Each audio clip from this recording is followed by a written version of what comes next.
Waiting for live video. Let's see. Oh, come on, please. Hi, everybody. It's Kea and I. I know it's still a minute before the top of the hour, but we're trying this out from Facebook. From, what do you call it? Zoom. So we're just going to stay here, hopefully, till we see people show up. It's the top of the hour. Okay, so we're just going to wait for people to show up. But I wanted to tell you why I asked her to come. I don't know how many of y'all know. We had the men from Guatemala put in the gates the other day, and they thought we were sisters. And I said, because the English problem, so I said, well, no, but we have the same birthday. And the man Jose said, on the same year, like that was really startling for him. And I said, no, not the same year. And he said, oh, sisters. So I finally went, yes, sisters, just not from the same mother and father. And then we finally got it said. But she was born, I was born in the early morning. She was born in the late afternoon, right? Late at night. Late at night. So hi, there you all are. Hi, everybody. Now, and it's so great because Facebook now has your comments right beside the picture so we can see all the comments. Okay, on to a more serious topic. So, something had not serious like morbid, but serious topic. Um, One of the things in the field of Tantra that we pay attention to is really struggling to language experience that we, meaning all of us on this call, it's great to see everybody's good mornings, by the way. Everybody, like we come with preconceived notions of what something is. And so I'm going to try to talk parallel. I'm going to try to talk about two things at once, and see if they modal modulate back and forth in an effective manner. And we're really, I asked her to come on very much in the modality of how I want the creative world to work, where we're not skilled and um, we're not articulate, and to some level, we don't know our butt from a hole in the ground. But we have spent almost a decade training ourselves to be aware of being in a direct experience and not shutting it down until some level of articulation becomes available to us, because for a human being, when we can articulate something, we actually give it a place, and we give it a place in the human world. And um, so for me, there, for all these years, half a century that I have done consults, I cannot even begin to tell you the amount of times that I had to navigate language in such a way that I could present something that was in the person's life, in the person's activity of existence. But I knew if I didn't language it correctly, that their mind would shut it down, that their mental mind would not be able to perceive. And of course, being psychic, when you're talking into what's not yet occurred. You're talking into what the person has not yet experienced. But now we're doing it at a collective level. And we've been experiencing some things, and we is not an organized group. And part of the demo of the sharing of what happened yesterday will demonstrate that. And but it is because there is a group of us that is engaging in articulate and trying to articulate things. We have I have almost a need to take these moments of being on these live broadcasts to be raw, to be vulnerable, to not have it put together, in the hope that it starts to distill this sort of calcification of the mental mind that only has certain categories to slot things into. So I'm actually going to start with the most recent, but this particular broadcast is going to go um, until we get both sides, two separate stories told. Okay, two separate dynamics shared. But I'm going to start with me. Uh, the other Kay and I have a lot of common interests, so it makes me have a place to discuss something that she has a background for, and and uh, uh, and because we carry the same birth frequencies, there are a lot of the. It's kind of like fascinating. It's like not. It isn't like mirroring. It's like we. It's like contrast. Like we can contrast the same topic, but between the two contrasts, we kind of get a whole picture. And it really is the true nature of a Gemini. So Absolutely. it's really been awesome. But I'm going to start with me, and then I'm going to have Kea share. But I also want to use the comments. I cannot pressure you enough to try to articulate. I cannot. If the one thing this Friday live and then the Create a World live does is for what our minds try to do is go through our library of existing notions and try, and this has been really real, and I'll demo it in this sharing for me recently. And then we try to find the notion that fits the experience. But don't you all have the experience that it's somehow that's off? Like it doesn't quite fit the experience. It doesn't quite slide in like, oh yeah, that's what that was. So today's journey together, this Friday journey, is really about dismantling through sharing, actually, through our sharing, the intent is to dismantle or to loosen up the preconceived notion territory that we are living beyond right now. We're actually living beyond that territory. And for me, my knowing is that we are let's say the codification or the encoding of paradise is starting to rise. It is starting to rise. But and then the one thing I left out a minute ago is I did an activation which I strongly, strongly urge people to listen to purchase and listen to. And if you purchased it, listen to it again. Because what I was saying about there's so much I've never been able to say because there's no corridor of consciousness in the person to receive the data, to receive the transmission.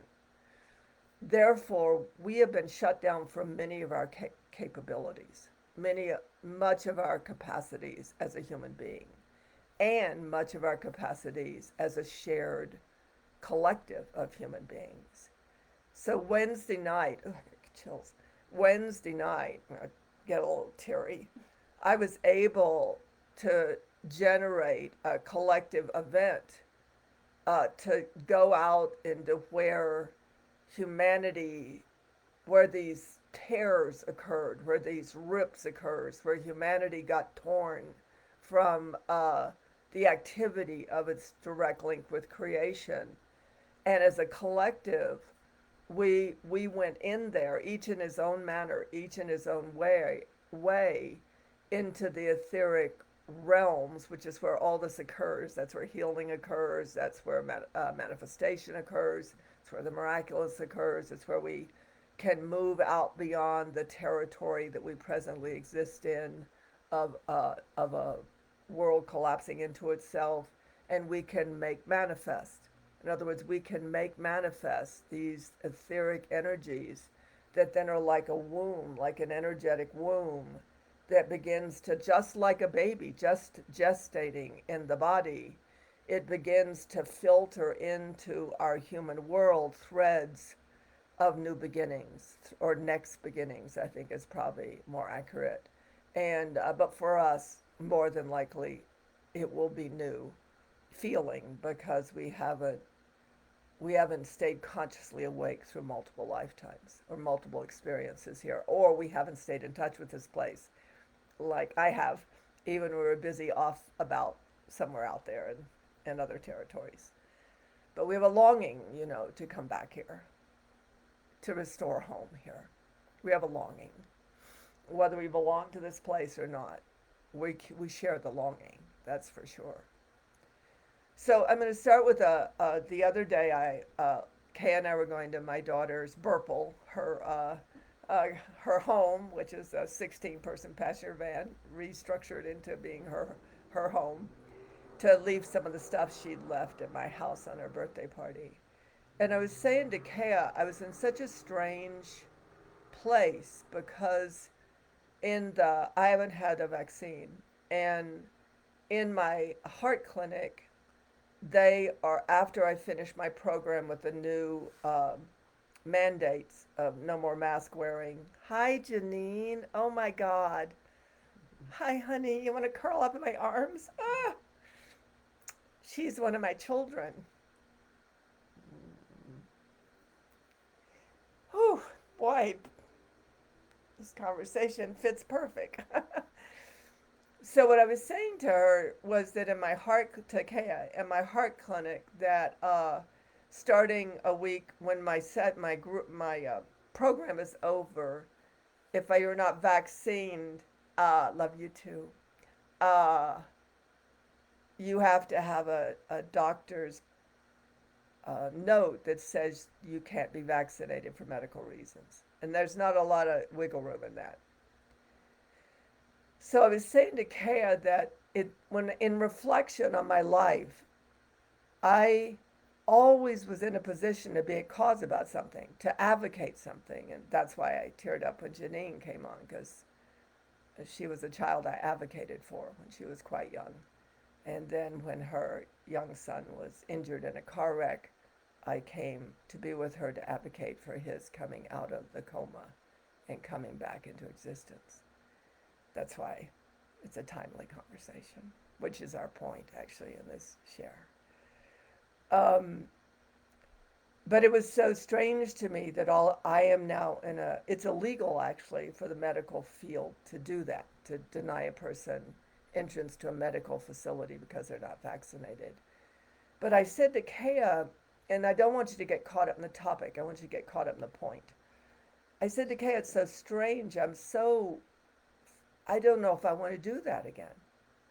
I don't know if, and so that's as far as it got.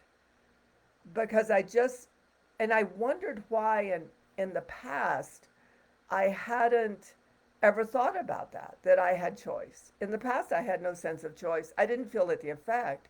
It just never occurred to me that I had choice about advocating something or being in a position where I had the opportunity to advocate my own health, which I have before, but advocate my own rights. But I never thought I could just decide not to, that I just didn't want the bother. So it was very, personality wise, it was very disconcerting. And just interrupt me anytime you want to add anything, okay? It was very disconcerting. So because she's a high advocate, if she was like the person to talk to, because I knew she'd know the feel of it. But then fast forward to this, we had a friend of ours, Lucy, plus Kea and I, and see her together this week. And I was sharing things like I've noticed I'm more nervous around people now, and I notice, but not in a normal way, just like there's a little fear of performance going on, a fear of being public, of being forced into public positions where once I would have carried the mighty sword. And I don't have my phone with me. I want to share one more thing about that. But the point is there was a different feel about myself. Then I had the opportunity to listen to a course I led back in, I think it was 2017. And all I could think listening to me was, oh my God, I'm not that anymore. I'm not carrying that anymore. Not like I'm an alien with horns now, but I could tell that, and that way of being, I mean, even back to Janine, which was when very, very young, Um, I just didn't see a layer of what I would call the protector aspect of my personality, the defend and protect aspect of my personality, had faded away. And I know enough as a healer to know that these things wouldn't fade away unless they weren't needed anymore. That's the way this all works. Your body, your consciousness doesn't leave you stranded in the storm. It rises to the occasion. But if there's a different modality of reality starting to occur, that different modality of reality the body knows it before we do. The internal system of personality structures that have been built, like in this case, to protect and defend us, if they know they're not needed, they start to fade away. And more articulatedly perfect is that if you are paying attention and with a collective culture of humanity that doesn't require certain defenses and certain protections, it creates like a bubble, like in I can't think of his name right now, but what Starseed Millennium. He talks. Carrie, Yeah. Carrie talks about that these bubbles, these floating cities of light, these floating collectives, that just won't be operating in the same manner that that the rest have been that other places have been operating in, or that we even have been operating in. And then this morning I got up and I said to Kea, "Oh my God, I think I know what that feeling is of kind of this fear of performance, fear of being on the spot, fear of having to advocate myself." Because honest to God, I have had no fear for years. Honest to God, and when I'm afraid, it really takes something. So this fear was kind of strange to me, and then I said to Kay, "I think I know what it is. I think there's an aspect of me that's brand new, and I'm in social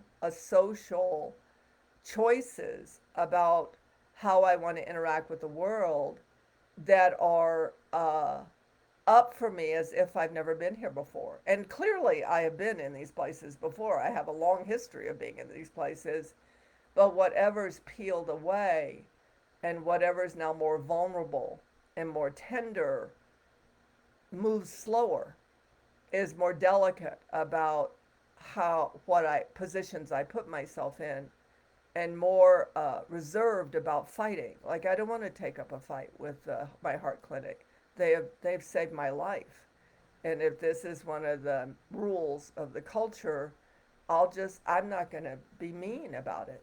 I'm just going to go away if I need to because they have given me back my life. But once upon a time, I would have picked up my sword. And the funny thing, I would have my phone in here. Yesterday, we were talking about what's it called? Human design. Human design. And so I looked up, I wrote the person who did human design with me because I couldn't remember what I was. And I'm a Manifesting generator. manifesting generated with an emotional, um, Emotional and solar plexus. yeah, Is emotional, your, yeah, is your emotional. center. So of course, all the work I do is Like solar I'm going, plex. of course. But I texted it to you. I wanna, Right. uh, emotional solar plexus kind of capacity. And then the person that did human dynamics with me, this is very funny. She said to me, "You're a cross between the Buddha and the Mott that carries the sword," and uh, and she said, "It's just you're not as willing to pick up the sword because it's not as needed as it was once before." And so this coherency is what we're pointing to. So your mind and your thoughts might be wiggling around, wondering why Tantra is sharing a personal story. But the truth is that we want to wiggle around in this because something's rising in the personality structure, in our personality structures that I want to identify. Because what you identify as an I is simply a it's fine, is simply a historic collection of facts and those facts are influenced by your relationship to them. So for instance, I had this crazy MRI and I had a violent upbringing.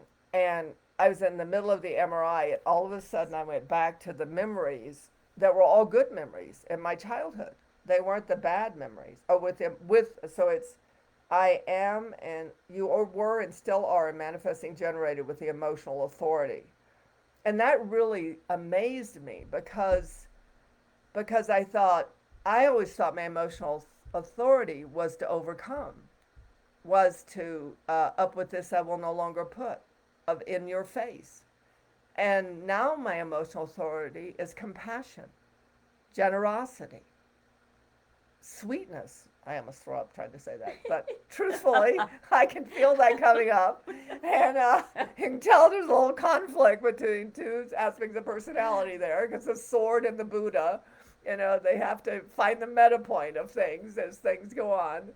But I wanted to presence this in the area of personality. We have another area of the etheric territories in a minute, but I wanted to presence this because humanity is so caught in that the personality you think you are, you may not be anymore, is what I'm trying to say. So over to you. Oh my goodness, there's so many things to say.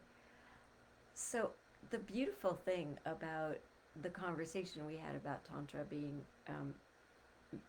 or considering the possibility that advocacy was no longer a requirement, was I was watching the birth of choice. And it does feel like something shedding from all of us. Right. That we're used to being. And I'm used to being, like I recognize from watching Tantra that I'm very used to being cautious. This is one of my things. I want to wait. I want to see. And I'm now wondering whether maybe it's not about that anymore. Maybe it's just about stepping in and experiencing it instead of having to figure it all out first. And that, of course, is terrifying because it's a whole nother way of relating to the world for me. It's new. It's new. And yet, what's so cool about it is, for me, the protector. I'm asking you to look into the screen, not at me. Okay. Well, I'm not sure where I'm looking. You're looking straight at your face. I am? Yes, you're talking to you. It's like a mirror See, thing. I'm learning something new. You see, I am not trained to this. Oh my gosh. You're your best friend. Right I am. We have had so much fun. We have really had so much fun. But what's really encouraging for me about watching the protector fall away is, for me, that feels really resonant with everything has a place, and give everything a place, and it's more of it feels more balanced, which is what I'm sensing in the shift in me. It's not that aspect of me that's cautious goes away. It's simply that it doesn't have to be as dominant. And we were speaking of it, the dominant personality sitting down. Yeah, well done. I want to introduce something I really want you to talk about, because the level of synchronicity has made me wonder, like, who's doing the thinking here? Who are we in the matter? Because something feels like it's thinking us. And can I add to that? Well, I'm giving you a straight line, darling. All right. Well, that's for you. That's for you. But you come back in after I say this. I will, part. because there is some other things I want to make sure you don't miss. But in the book, that's probably be published by the end of the year, we talk about thinking, or I talk about thinking. I talk about that there is thinking us. It's cultural. It's cultural. And so we have been thunk a lot. And it really takes for a human being, takes a lot, and very rarely can a human being come to their own thinking.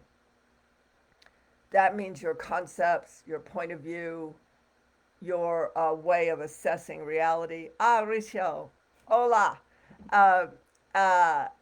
All are heavily, there's a heavy pressure on you for thinking alien to the culture you were born into, or the points of view all around you. Over the last 50 years, however, that has been the struggle. Mm-hmm. Human beings have been trying to wiggle out of that thinking them. The interesting thing about what Kea just addressed is two things I want to impress upon us as a learning, as a study, as an exploration, not as a new, I don't know, what's it called, dogma. And one is that,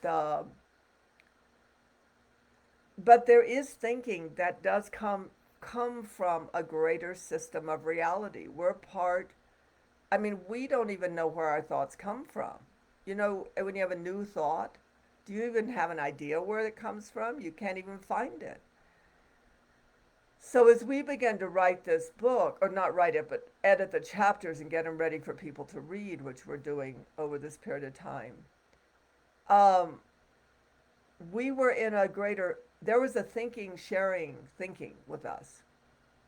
And odd things would happen. Like the biggest one for me as Electra and I is that we'd start doing a paragraph and you would, I swear to God, hello God, I would, you could see the morphing on Google Docs as we changed the words and as it influenced her mind and my mind. But it was as if we were in this oceanic movement of thought, and this uncanny thing would happen. We would drop into the next paragraph that was already written, like this would be in the front part, and it fit those recursions of consciousness and these influence of the way our thoughts are modulating together literally set the field for the rest of the chapter. And that was just uncanny. It wasn't like we were trying to fit the paragraph. When then we didn't have to edit anything else. And that seemed to come from being part of a synchronic, synthesizing consciousness that really honestly did feel beyond our bandwidth. It really did. And it feels like the miraculous. And I really think that and the second part I want to say is because I remember worlds. I remember worlds where where there wasn't any room for protection because there was no need for it. But in those shared worlds, in those worlds of in unity with self, other, and all life, there was a shared mind.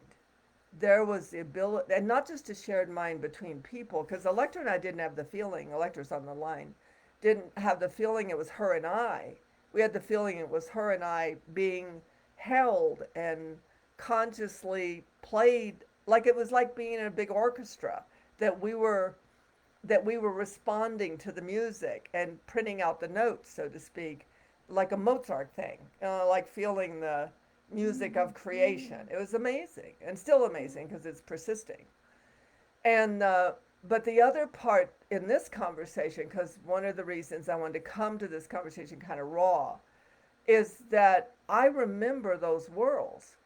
I am so stubborn and Who you? so pushy, is because I remember the actuality of worlds that operated empathically on behalf of all life, and that there was no need for protecting ourselves from each other, and there was no need to harm or offend each other, and there was no expectation of being harmed, rejected, abandoned, or offended.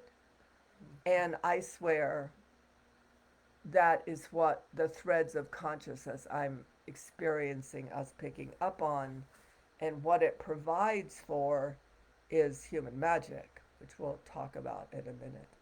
So over to you. Okay, well, there's lots of human magic, and something just occurred to me as you were speaking, which is my own sense when I was talking about my nature to be cautious and want to think things through before I do anything. You know, that's also a protect and defend mechanism. And so it's interesting in a way, it's similar for me to be looking at my own protect and defend modality, which looks different from Tantra's. Um, it's more internal. But it's the same energetic, and I'm excited because I honestly do believe Tantra remembers the world, and that one of the reasons we resonate with her is because we remember it too. It's just I find she's a lot more articulate in that, and noticed it a lot faster. Simply because I almost went insane, Well, because thank you. That was my really useful. because my brain wouldn't shut down. Most Love people's it. brains codified, and mine wouldn't. It just wouldn't. And if I hadn't had Papa Kid and a couple other people around me, I was saying this makes me cry. If I hadn't had certain people around me, to support listening to the articulation of what I was present to raw and having them give it a place. This is the point. This is why we're doing Facebook Live. Mm-hmm. And this is why we're going to do Create a World. We've got to give what we're experiencing a place, or it won't have an address to come in on. It just won't have a chance. And I feel that completely because of Papa Ken and Dr. White and Brian Christopher, if they hadn't given me validation for the expanded multidimensional realms that I was participating in, I would be in a psych ward right now, and the door would be shut, and I would be on meds. And that's just the truth. And we just, when I started into being at work, my work at 19 years old, I'm now 75, so you can do the math. Um, I just wanted to recover everybody. I wanted to be the listening that others that were present to realms of reality, the way reality once existed here, that they could stay afloat until a beginning coherence began to occur, which I felt was between 2021 and 2027. So, to my amazement, it would seem that was psychically accurate. And something has come into the field for me that confirms it. And I want you to speak about comas, because the activation on Wednesday was so powerful, but it had the energetic, the feeling of restoring some of the frayed capacities in our ability to thread with one another. And then there were two more events. I'm going to let Tantra explain them, but there were two more events. Then almost, the next day, with both of these, that had the same energetic, and it really gave me excitement and hope that this is what's occurring. And of course, combined with the fact that the protect and defend mechanism is starting to soften, of course it would start to soften if something is being repaired, because it's not going to be as needed. So to me, seeing these two sides happening very close together in time is exciting. So I want you to talk about comas. So, so, so I want to make a kind of point. I don't want to make kind of a point. I want to make a point. Much better said. Is that I want you to know that we carry personas within us that are magical. That's why I'm doing I Magi. And some of us carry personas within us that are guardians. And I want to talk about a guardian. A guardian, we in part of the book that's being written, You as the Mind of Creation, I went back to the Genesis quote about that human beings were made to have domination over all living forms here.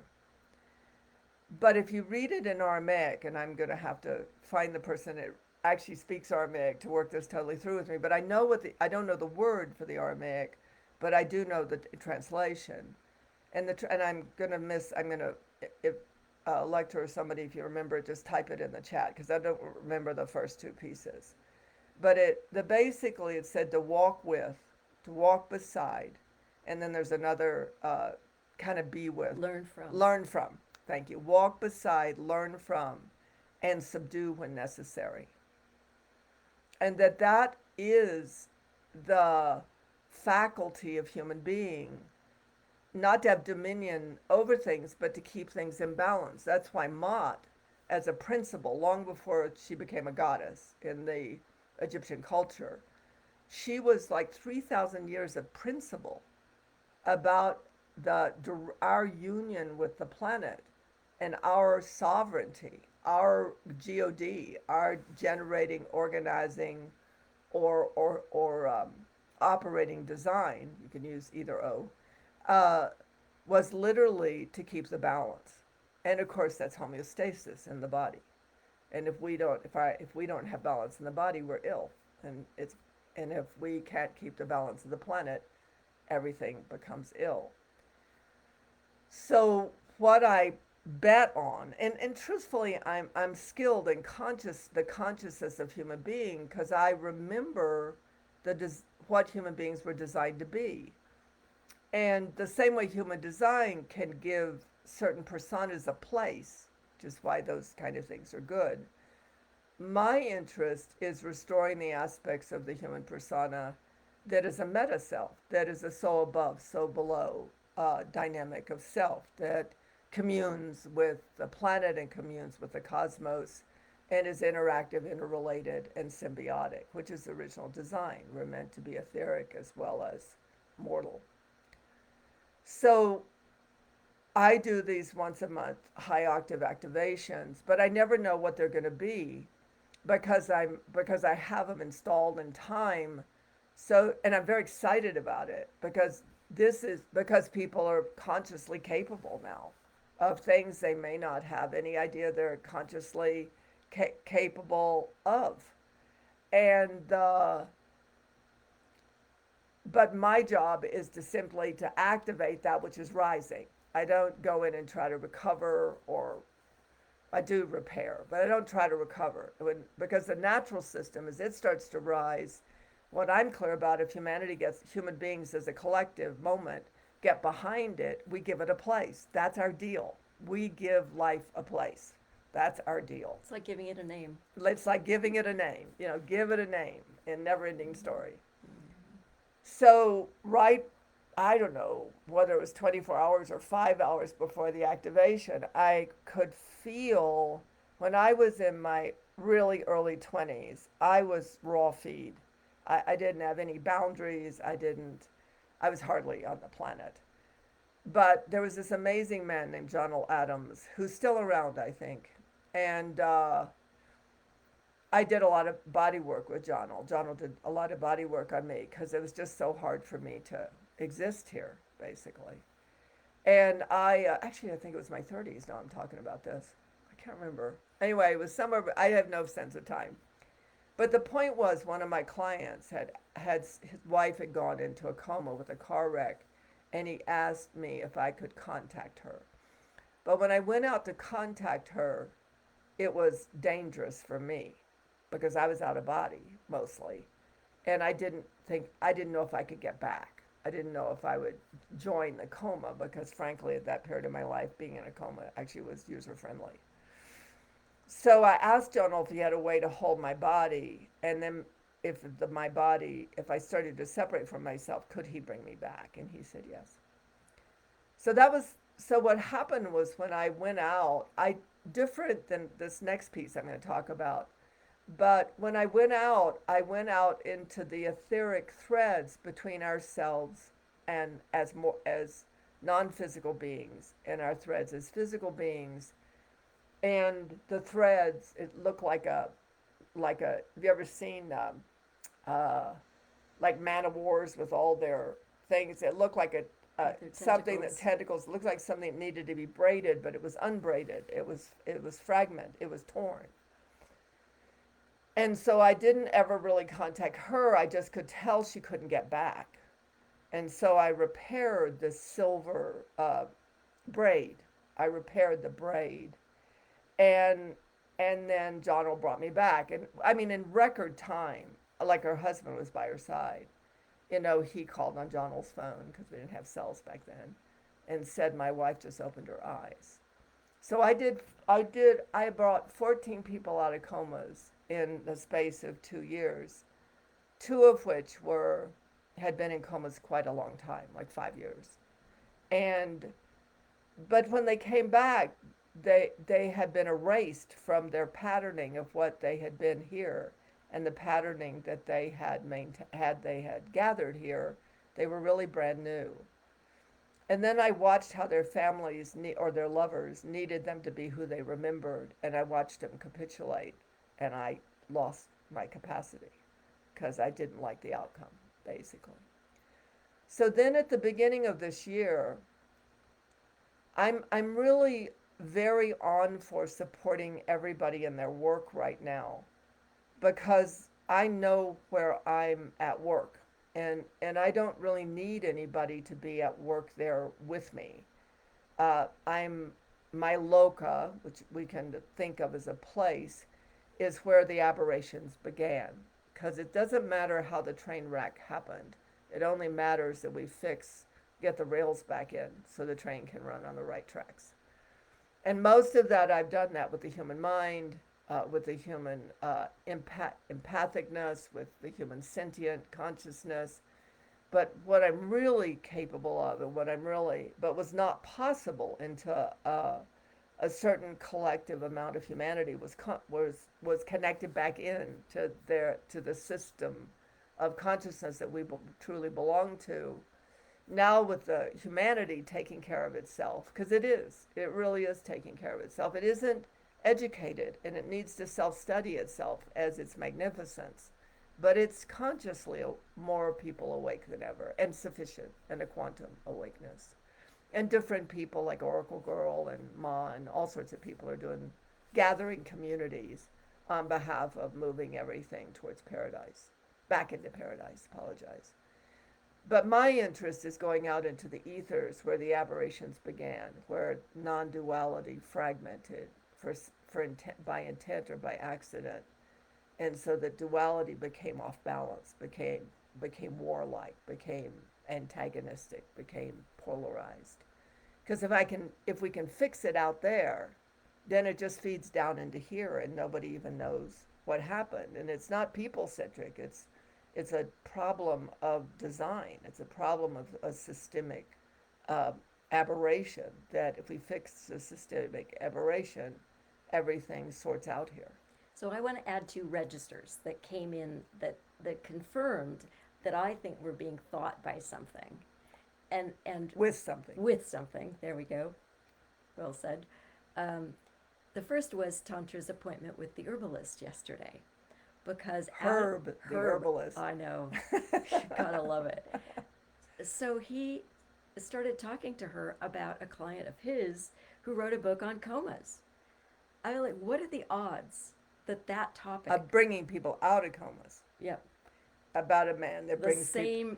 same phenomenon. Well, how likely is that? And then we did a ritual last night in which Electra was commenting she could perceive the thread, that etheric thread we're talking about. And I'm starting to go, wow, this mind that's working with us is bringing all these synchronicities, and having Lucy show up. The number of things in these couple of days that I've been here that I didn't actually, set certain dates because I needed to be there. They were kind of like, well, this is where I can slot in. Um, for me, the synchronicities have been very strong. One of my favorite, and for all of our Mount Shasta crew, who I want to send a big hug out to, Victoria and Liz and Beryl and everybody who went to really hold the grid there, and everybody who's been holding Shasta during these fires, which we've all been doing. Well, then the synchronicity of having been here again in a little 2-day slot when Blue Wolf arrived with these amazing selenite crystals from Utah. And so I saw them being brought here, and then when I came this last time, Tantra was ready to set the matrix grid over the property using these Mount Shasta crystals. And Lucy happened to come in, who'd studied gridding, like this sort of crystal gridding, in some course she'd just done. And I had just done yesterday an etheric earth gridding course. So here we are all gridding with these Mount Shasta stones yesterday. And it was so perceptible, the energetic feeling in the body of the rising of the dome and how the crystals wanted to be placed and where they balanced. And I was just astonished at the level of magic that came in to play with us, because it was so much fun noticing, wow, what an odd, how extraordinary that these things all came together in this moment, along with the repair of the dragon wings and the arrival of new gates, which have the asset of not just being gates as protective, but they're beautiful. Yeah. So it's like, again, I just kept seeing around me the magic of physical material embodied confirmation of what we were experiencing in a more etheric realm previous to it. So it's just been delicious. One of the two things I want to say is that what she means by registers is that we need to be able to develop registers outside of the registers we've been inundated to, we've been enculturated into. And the synchronicity and synthesization, because that's really the mind of creation, is a synthesizing mind. It's a mind where the human mind and all the other minds of creation, from nature to cosmological to alien to mountains, um, it synthesizes. And our human mind is meant, that's how our human mind is actually meant to work, is to synthesize all the interactive, interrelated, symbiotic relationships we have with whatever each of us uniquely has. And it isn't that we then have new mental information, it's that we begin to have new experiences. We begin to experience a synthesized world, a world that has come together as one coherent whole. And there is phenomenon that occurs in that world that we are also starting to experience. The thing I want to say very seriously is that when I came here, I absolutely had markers.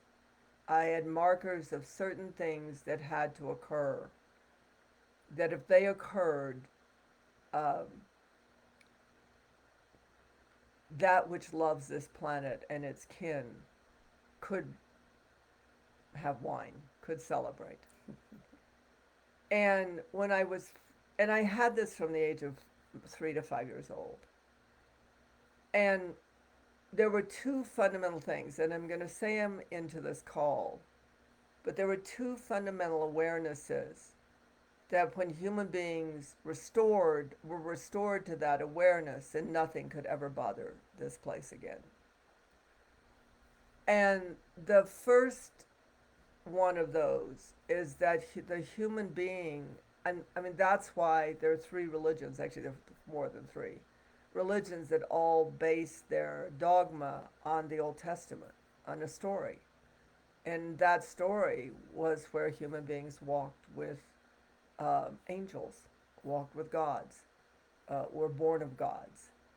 And, uh, and that relationship is missing, that direct relationship of interactive, interrelated consciousnesses, uh, reclaiming our collective paradise, because it is our collective paradise. And it is true when you're with the greater intelligences, which I persisted in since birth. When you're with those greater intelligences, it is like you feel like a child of paradise. The personality of a human being does, because we are trying to be the child of paradise here. That is the formation of vulnerability, innocence, transparency, freedom, delight, play, fun, magic for fun, joy. This is what this place is designed for. So, but so many of us were born as a two nature system. One nature is we carry the nature of human being, which is a child of the universe. It's like a hybrid child of the universe. It's born of the cosmos and the planet. So we had to enter into that relationship for us to discover it, to be on for it, to make a place for it. And I don't think any of us realized how damaged the structure of human had become, that it had forgotten itself so thoroughly. So a lot of us, when we were born, went into deep grief. Some of us went into horror. Some of us went crazy. But now we have this second sense of self, which is our greater consciousness that goes beyond the trying to formulate as a paradise-based being here on this planet. And those personas are the magi, the ones that restore the magic of this planet and the magic of humankind, and those that stand at the gate to walk with, to learn from, and to subdue anything coming in that does not belong here if necessary. Because this planet insists on everything having a place. We talk about a bitch. you know. I mean, she just insists on everything having a place, and she insists on everybody getting along, and she insists on the lamb being smart about moving when the lion's hungry, and they can snuggle when everything's good, Okay, I want to add something. just as long as you talk to them. Okay, I'll talk to you. She's practicing. I'm practicing. I'm being trained because I can walk with, I can learn with, learn from, and I can subdue myself as necessary. Subduing myself is the hardest part. Um, this really interesting thought crossed my mind because vaccination has been a big topic of conversation as I've been here. And I was thinking as this conversation is unfolding, well, look at the protect and defend mechanisms operating. Like there's the protect and defend of the vaccine advocates who are like, we have to protect you all from this dangerous virus. So we're being your protector. And then there's another protect and defend mechanism that I watch, which is I don't want to be imposed upon. I don't want to be told what to do. I'm going to protect and defend myself from losing my freedom, from I'm going to get to choose.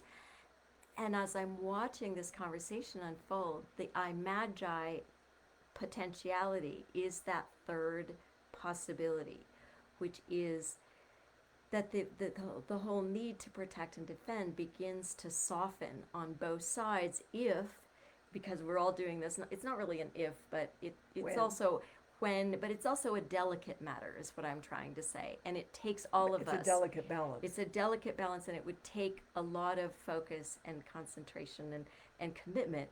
But to nurture this baby of the I Magi, of everything having a place. And Tantra said something very interesting to me about the COVID virus having a place and what it was here to do with the human body. And this is just a point of view, it's not a truth. I'm not saying that we arrived at any conclusion, but I thought it was interesting how that got positioned. So I'm just introducing a conversation over to you.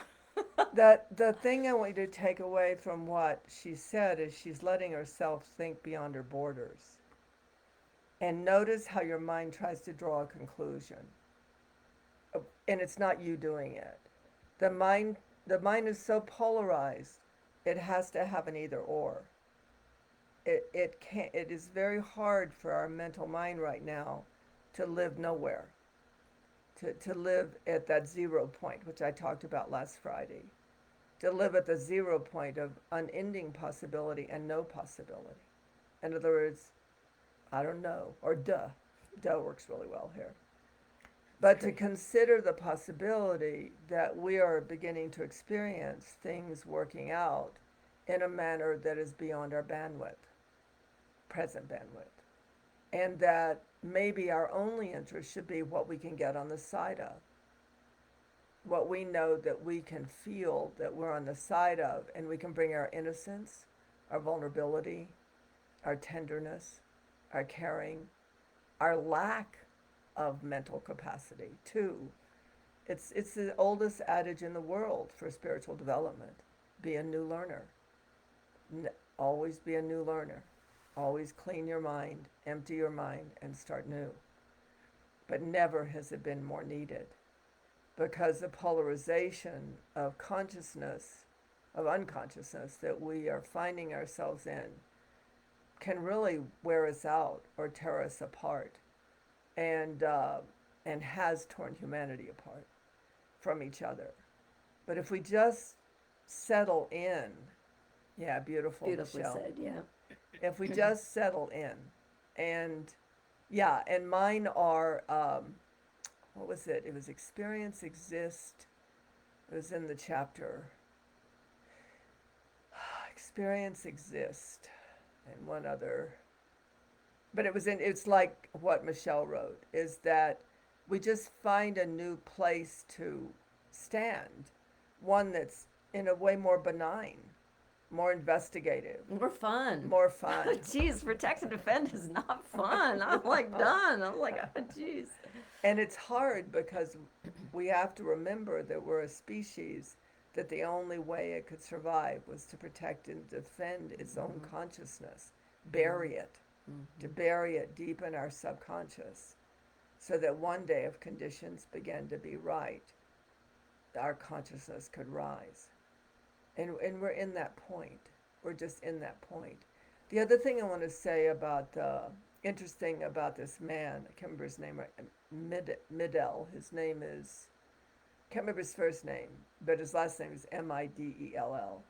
And he sits with people and holds their hands and talks to them, and they come out of the coma, and sometimes, thank you, Praline, experience, express, exist. Yep, very, Michelle and I are on the same page.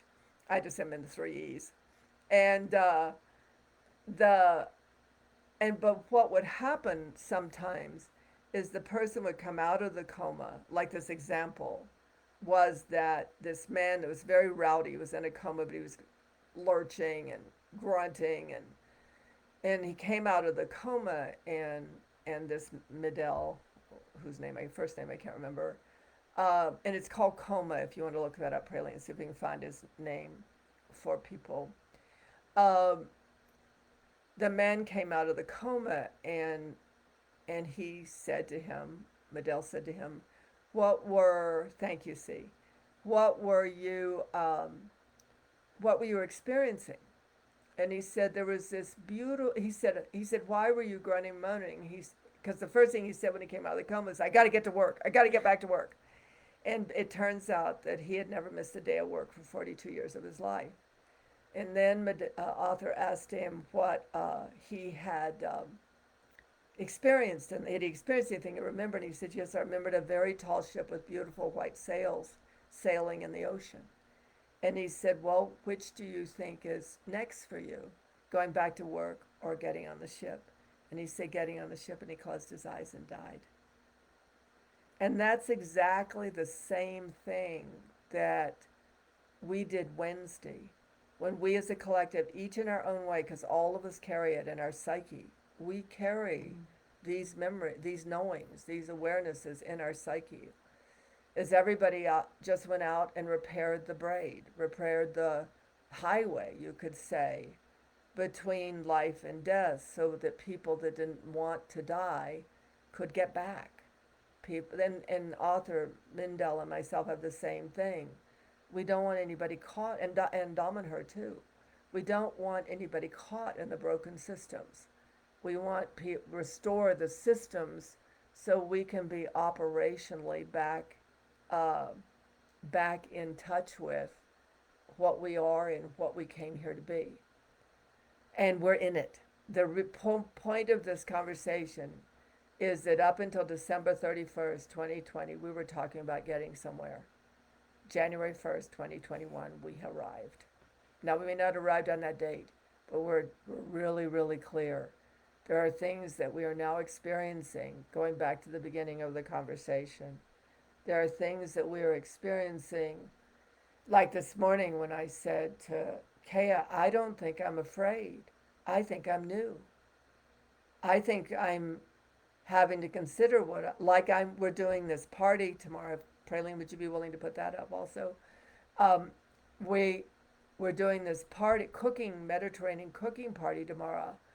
I am famous for talking about how I don't like social events, but truthfully, I can't wait for that cooking party tomorrow. And we may really foul it up, and we may be standing on our toes together, and we may not know what to say, and we may not get the Zoom to work, so the music can't get through. And Liz, you can post it too. And I don't know, but it is amazing for someone that's 75 years old that came here to repair the broken matrices and to rebuild the matrices that operate on behalf of life here, is actually looking forward to hanging out in discovering a new social culture of human being where we don't have to protect and defend ourselves.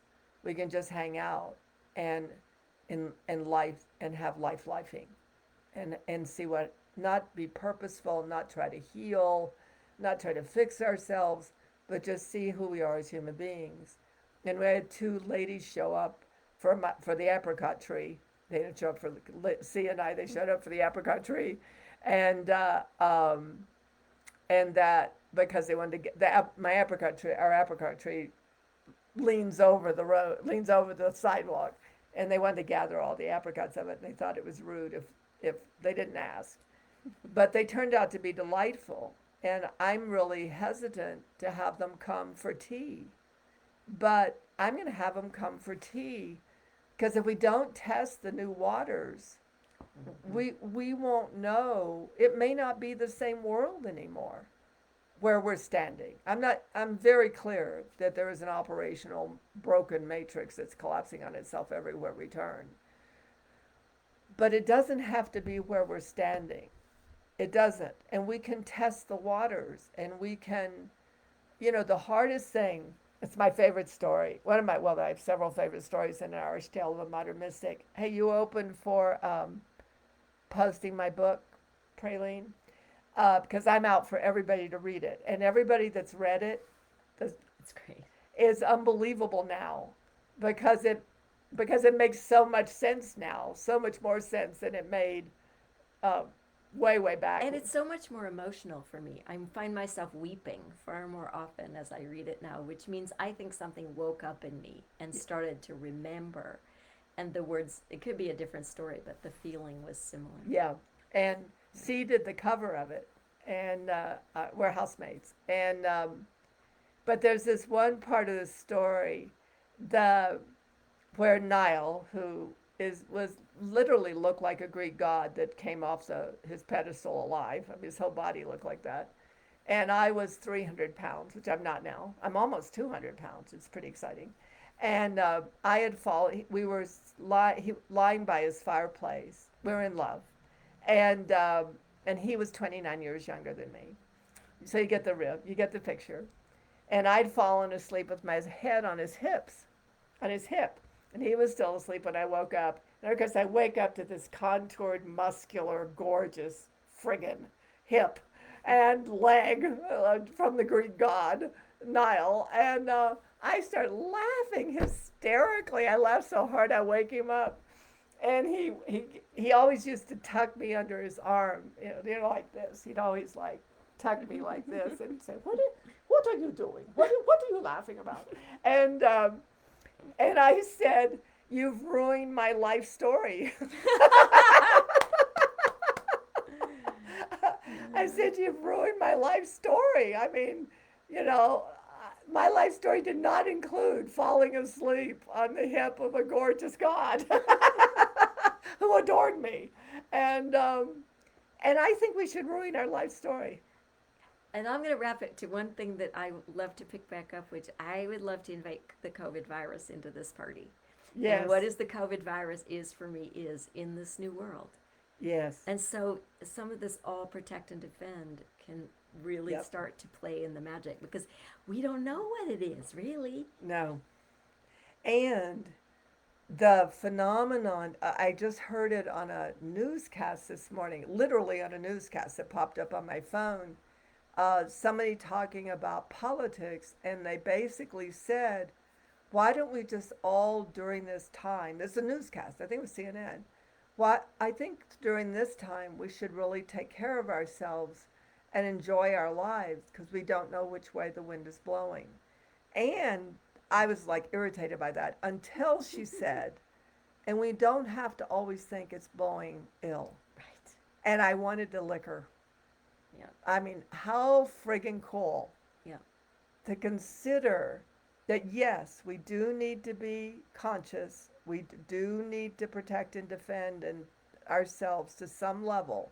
We need to subdue as necessary. Subdue ourselves and other things as necessary. But in the meantime, walk with and learn about. Yeah. And I think that is why we wanted to do this together, because I think there's a coherency happening that is very profound and very new. And if human beings just keep languaging it and articulating it, then that part of our mind that is not registering can start to register out beyond the border of the present reality we've grown perceptively incarcerated in. All right, my beloveds, thank you. See you later. It's been wonderful. And I love having I may do it this way from now on. Oh, wait a minute, one more thing. So next week, I'm going to post a Zoom link for those that actually would like to carry on a conversation with me on Zoom. And then those of you that don't, you can just come in on Facebook Live and comment and listen, but you won't be visually on Zoom.